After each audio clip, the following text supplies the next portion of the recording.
that's really the key to getting the start, is figuring out that triangle. What's the value for your company? What's the value for the partner? And then most importantly, what's the value for the customer?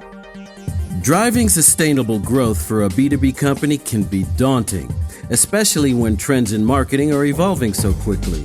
As a savvy executive, you know that the road to success is continually under construction. So you have to be on the lookout for new insights to help you drive growth. Welcome to Trend Spotters. Our goal is to sift through the noise and provide practical wisdom from B2B business leaders to help you improve your sales and marketing.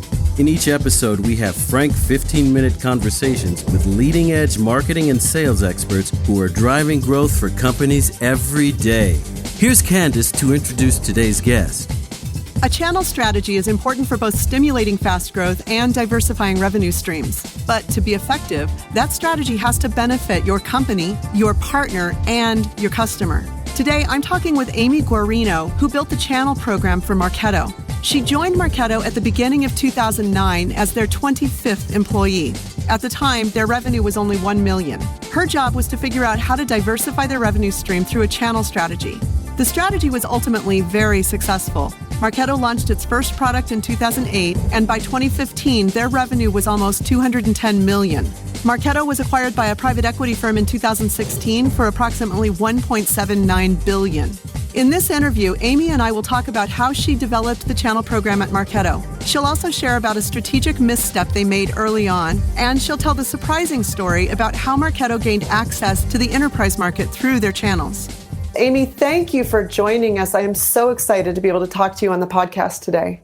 Oh, thanks, Candyce. Happy to be here. So a lot of companies in the mid-market need to find a channel strategy and a partner strategy to help them scale and really grow. What do you think would be some of the keys to actually launching an indirect sales channel? I think the biggest thing that companies need to think about is, what do they really want to get out of the channel? And in most cases, most CEOs think about it and say, well, I want to be able to get access to an additional customer set and move more quickly to be able to close those deals and use the trusted advisor status of those channels, which is great. The piece that a lot of people don't think about is, okay, so that's what I want to get out of it as a company, but what does the partner want to get out of it? What value do they get? And then most importantly, what value does the customer get by having this combination of the partner and the vendor coming together? And when you figure that out and can put together that triangle, that's when you really start to identify what you want to get accomplished, and then you need to figure out the right strategy in terms of who are the right partners that can help get you there. But that's really the key to getting the start, is figuring out that triangle. What's the value for your company? What's the value for the partner? And then most importantly, what's the value for the customer? So how did you start that? So if I think back to Marketo, I joined Marketo back in the beginning of 2009. At that time, we had 25 employees. We had less than $1 million in revenue. The good news is that Bill Binch had really figured out direct sales in terms of a process. And John Miller on the marketing side had really figured out our marketing engine in terms of how to bring leads in that Bill's team could close. But Phil Fernandez, our CEO and one of our founders, is a big believer in having a diversity of revenue streams. And so he didn't want to be 100% dependent on Bill's direct sales, and he didn't want to be 100% dependent on John's marketing team for leads. So he said, hey, what I really need and the value for Marketo is if you can figure out how to get more organizations spreading the word about Marketo and providing us with leads as a diversity on the marketing side, and then also more partners and folks that can actually close deals on the sales side. And his theory, which I absolutely believe, is that over time then, as you have these different segments of revenue streams, if one isn't working 1 month or 1 quarter, then the other ones are, and life is good. It just creates a much more healthy business. So that was my task. And, at the time, it was a rather curious conversation. I think as soon as I joined Marketo, after we had all these discussions, Phil's first request of me was, okay, you build these indirect channels. I want you to go out and give me a list of all of the SaaS resellers, that we can target. And I looked at him and I said, are you serious? And he said, yes. And I said, well, I guess we had a little miscommunication and somewhere down the road. I said, there's no such thing as a SaaS reseller. They just don't exist. It's not like the VARs of the old times. It's, they just don't exist. And he said, you got to be kidding. And I said, no. He said, well, then what do we do? And I said, well, what we need to do, and what I had done at a prior company that sold into marketers, is identify who do marketers buy from, and those are typically marketing agencies. And then we've got to go and identify the marketing agencies that really have, at that time, that were very forward-looking, but also marketing agencies that had a little bit of a technical bent. So in terms of my strategy, I sought out marketing agencies that typically either had a CIO or that they had, been doing some work with other marketing automation platforms. And at that time, typically it was, Eloqua partners, and that, had a decent understanding in terms of the space. And we initially tried having them be resellers. And very quickly, I think it was probably about a month or 6 weeks later, I realized that in my triangle of the value proposition, that having them as resellers wasn't working very well for them because of the way we did business. Marketo, as a lot of you may know, does a very good job of identifying behavior that shows somebody is sales ready. So if a partner went out and talked to their client about Marketo and mentioned the name, typically the client then would Google Marketo and then get to the Marketo site and start doing some behavior that looked like they were sales ready, and very quickly our sales team would identify that lead through the lead score and then call them. So it created a lot of channel conflict, and so we realized that wouldn't work. So again, thinking about how do I make this valuable for the partner, but also create value for the customer and accomplish what we wanted to do, and we developed what we called the agency program, or the managed services program,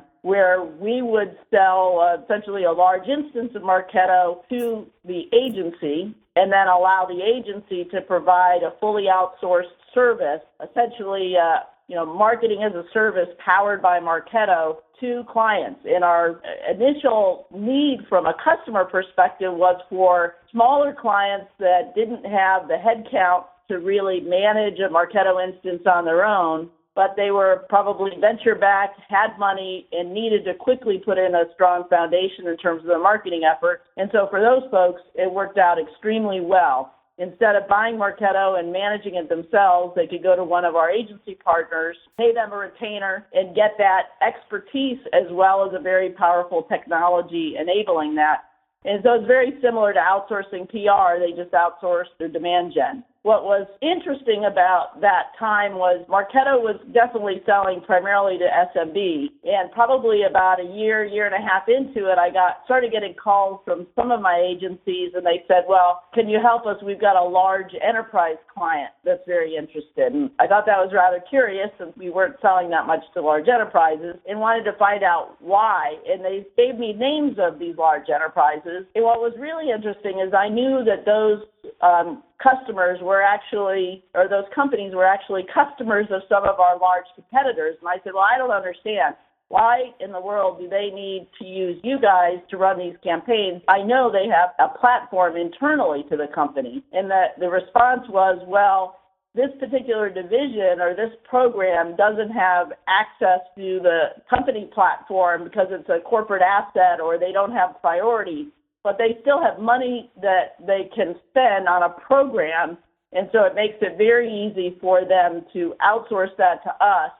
It would be impossible for them to go into their IT organization and say, I want to buy my own platform. So it really worked out very well and was a great way for Marketo to get clients early in the enterprise space.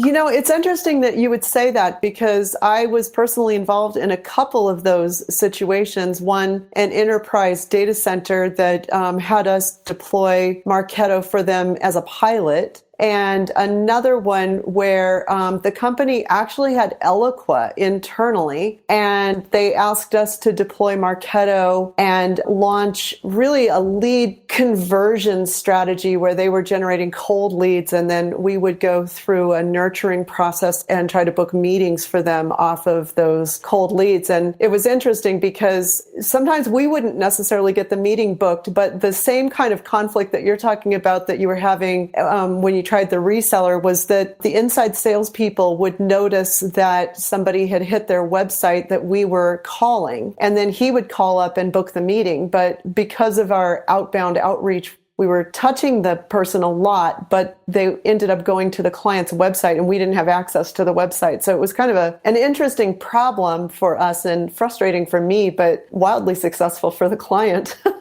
It is interesting, but clearly what that tells you is that the power of having active engagement with a customer and being able to provide relevant information, ultimately from the customer's perspective, that was very successful. But it does get frustrating in terms of determining what influenced what. I mean, hopefully you'd have an enlightened customer that wouldn't just measure the success in terms of the closed meeting, but instead you'd be able to look at, because you've got all the operational marketing data, you would be able to look at the information to say, look, marketing or, my agency touched this guy 17 times. And then sales came in and swooped in and got the deal, but you can clearly see the touch points and the engagement, and so you just have to again have more of an enlightened customer in terms of how you're thinking about it. I mean, we see the same struggle that happens in all organizations in terms of who gets credit, marketing or sales, and within Marketo they have a great report that actually shows that, and especially as we get into more of the account-based marketing, when you're touching lots of people within an organization, being able to take all of that operational marketing data and be able to share with the sales organization to say, look, I know you guys are excited because, you feel like you took the deal home and, you were able to take this guy out golfing, and that's what really caused this deal to close. Let me show you what happened in the 9 months prior to that. Marketing was engaged with 12 different people, and it really wasn't until, one of these other people who worked on that guy's staff that you called up and took out for golf really got engaged that all of a sudden it bubbled up to a point where, that guy was at least warmed up enough to be able to, have a conversation and start to engage with the sales part of the organization. So that continues to be a constant battle, but by having the data, it really helps. I think it helps substantially in terms of marketing, be able to articulate the value, or a marketing agency be able to articulate the value they're bringing. Yeah, I would agree. We were very fortunate in that we were working directly with the head of sales and the CEO, and they did see that direct value because they knew which accounts they had sent to us to work. And so if a lead came up from that account, they knew. But that was in the early days, way before people were talking about ABM. But, they all knew that you sell to accounts, not to leads. But the funny thing about ABM these days, everybody's talking about it, but it's just the way people have historically sold from the beginning of time. Certainly from the beginning of my career at IBM, that's the way we sold. It's just now having the systems in place to be able to support it, and having the ability to orchestrate marketing and sales in terms of approaching ABM is really interesting. Yeah, it really is. I wish that we could talk forever, but I'm realizing that we're actually running out of time here for our 15 minutes and for your schedule. So is there anything last suggestions or tips that you want to offer before we sign off?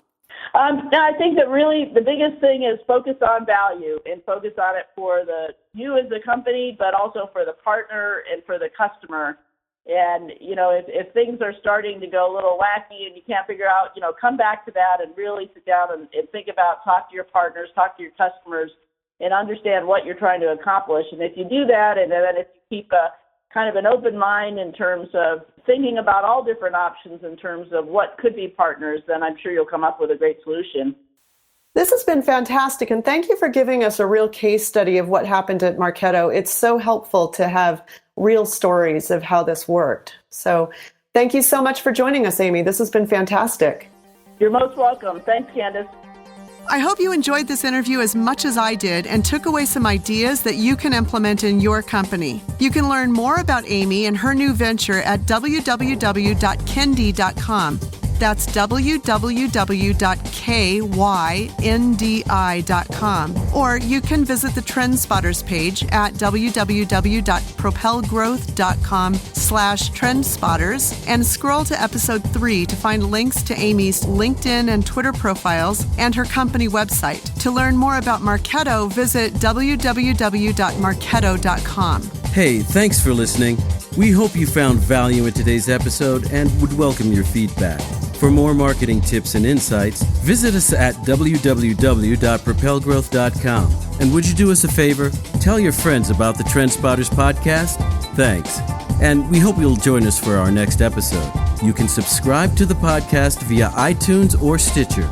To receive email updates, visit www.propelgrowth.com/trendspotters.